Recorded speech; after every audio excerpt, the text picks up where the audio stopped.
Okay, here's my forming block, just a 2x4, cut it down to 3 inches on it. All I'm doing right now is just basically taking a rasp, shaping it up, because I don't want the edges to be completely squared.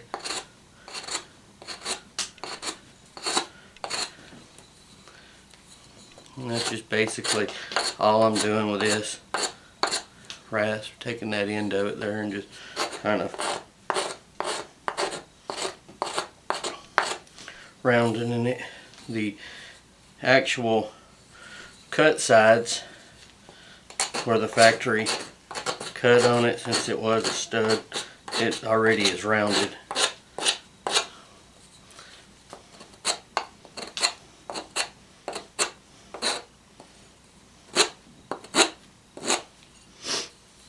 There it goes.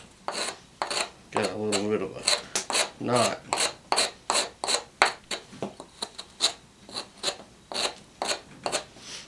And she's rounded there.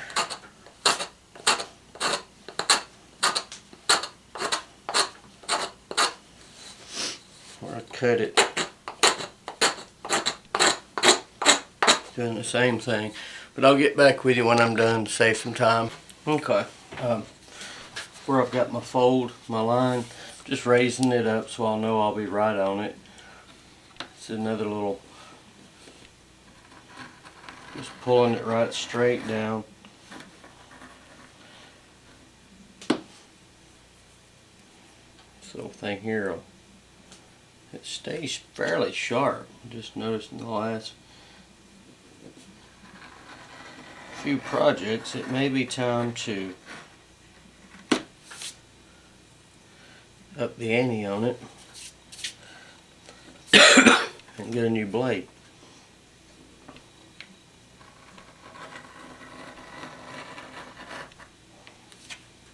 Basically what that does, it gives it a fold crease, also gives me a line so I can know where my stitches are going.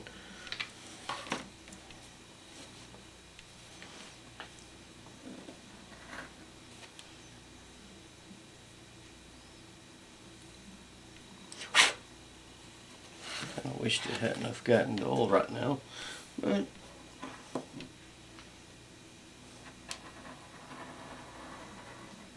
it did, so we'll work with it.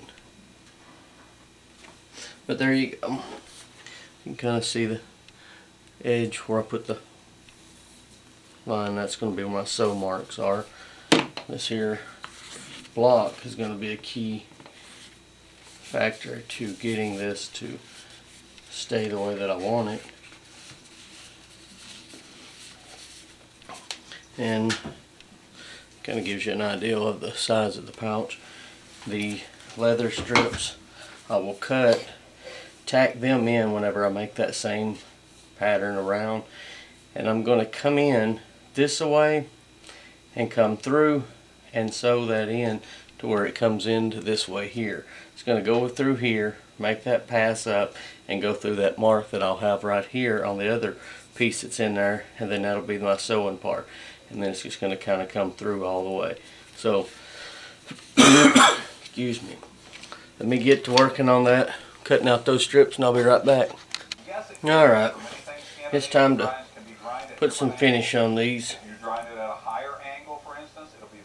for my coloring. So it's one of those things, it depends, a lot depends on the thickness. Just like we talked on the flat, if this is thicker, it's going to baton better. Doing the inside of this, I was debating whether I wanted to, because it would allow it to dry better if I didn't, in case it did get wet on the inside. But I just thought to myself, let's go ahead and do it in case anybody wants to take a peek in there.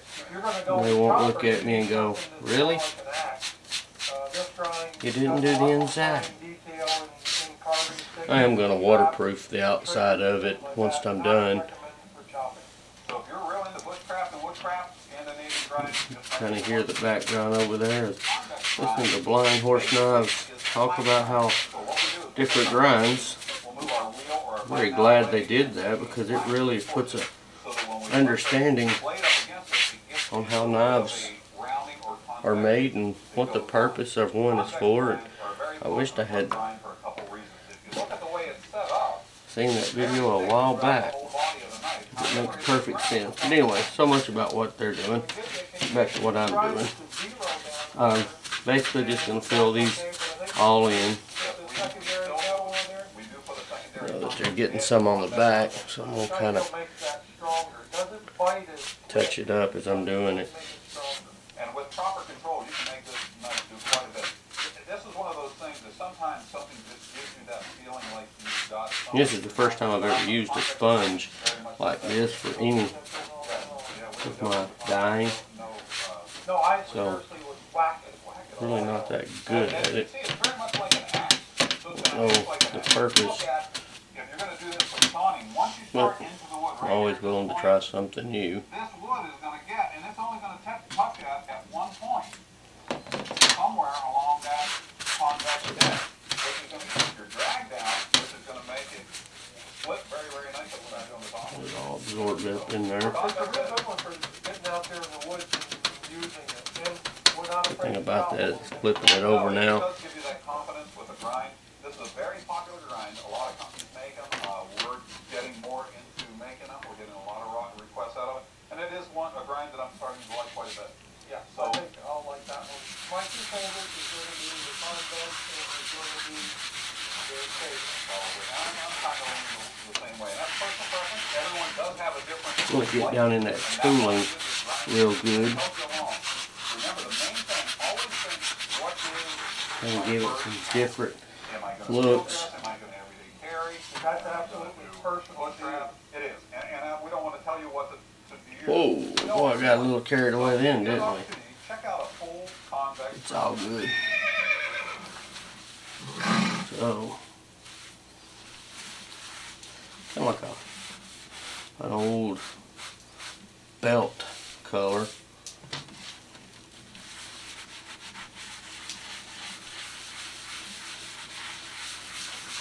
Get all down in there good. Kind of absorb it up. Well, this kind of leather right here really holds very good. So it's the first time I've ever used any of it. Kind of pulls that all out for me.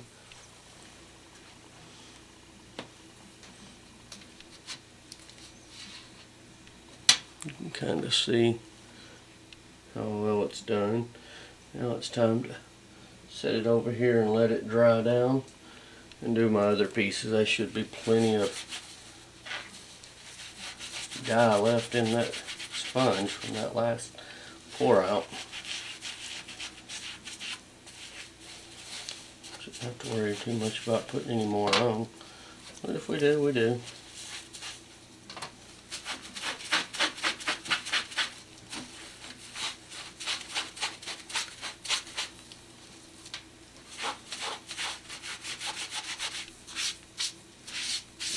Picked up.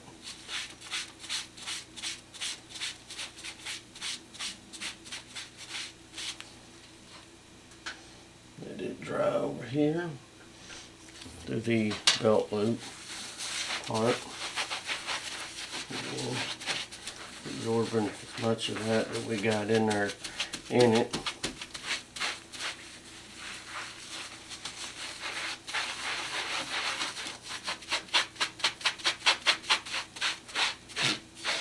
Sure, get them edges. I'll burnish this after I get it situated.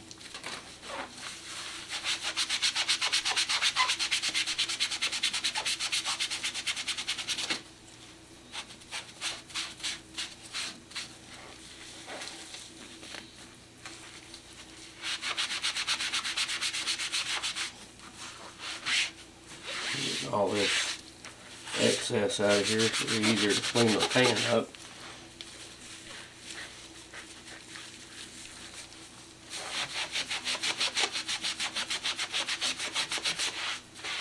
Really liking how that turned out.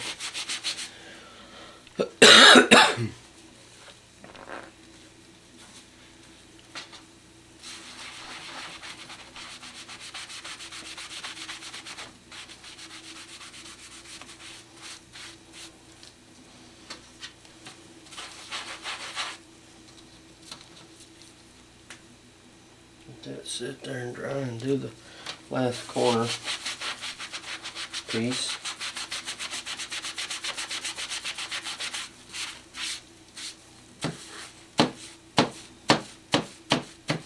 Kind of dabbing it down in there and letting it get on it.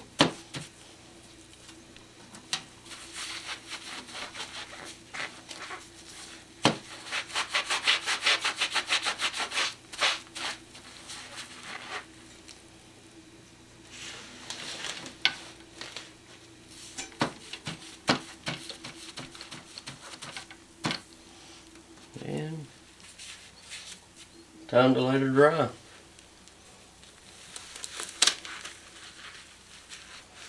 And I'll paper towel and clean that up, and we're done with that. Be back in a minute. I'm kind of marking my edges now. And that's basically just mark my holes to where they'll line up. Fixing to make my stitch edge.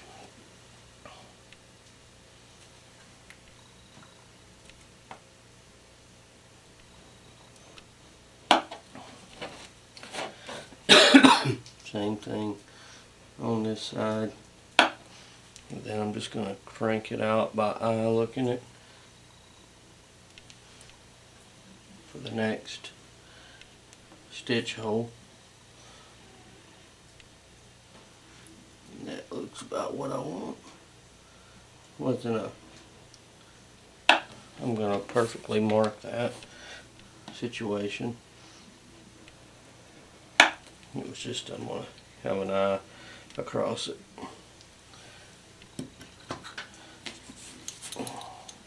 Run my little stitching wheel to mark where I want to punch my holes out, so that I can sew them in.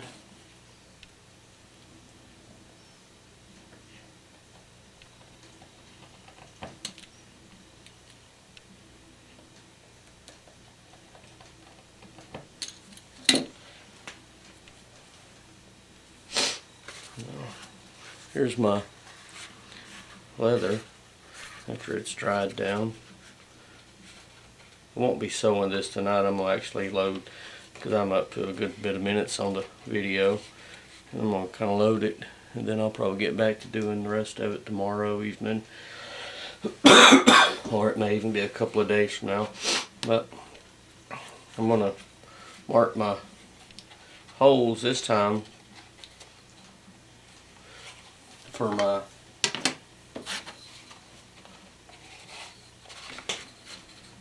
put in.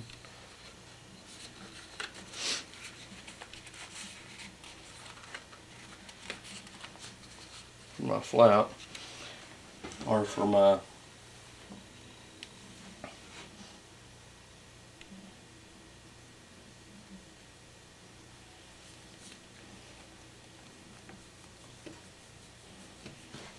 fastener. So as you can see, it kind of went through both of them by doing that, and that's going to be so I can go ahead and put in my little snap fastener on it. I did get some more. They weren't the best of them. I got them at Wally World, but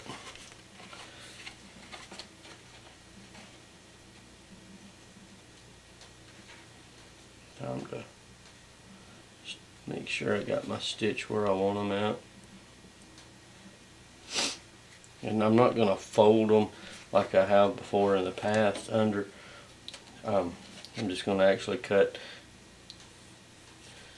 a bit of this off, which I'll go ahead and mark it so I've got a better hole on it.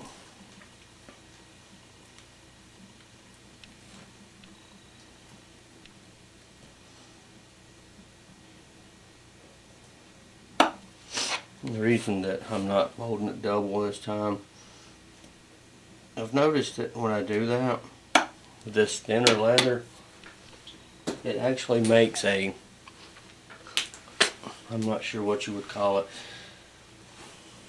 kind of bows up more on it, and this in case I decide to use it for more than just my belt loop. If I decide to tie it on to my pack or something, it's got a little bit bigger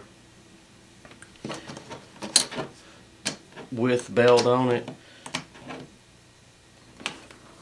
I just thought maybe it would be better to not have that fold in it, and it would actually make a better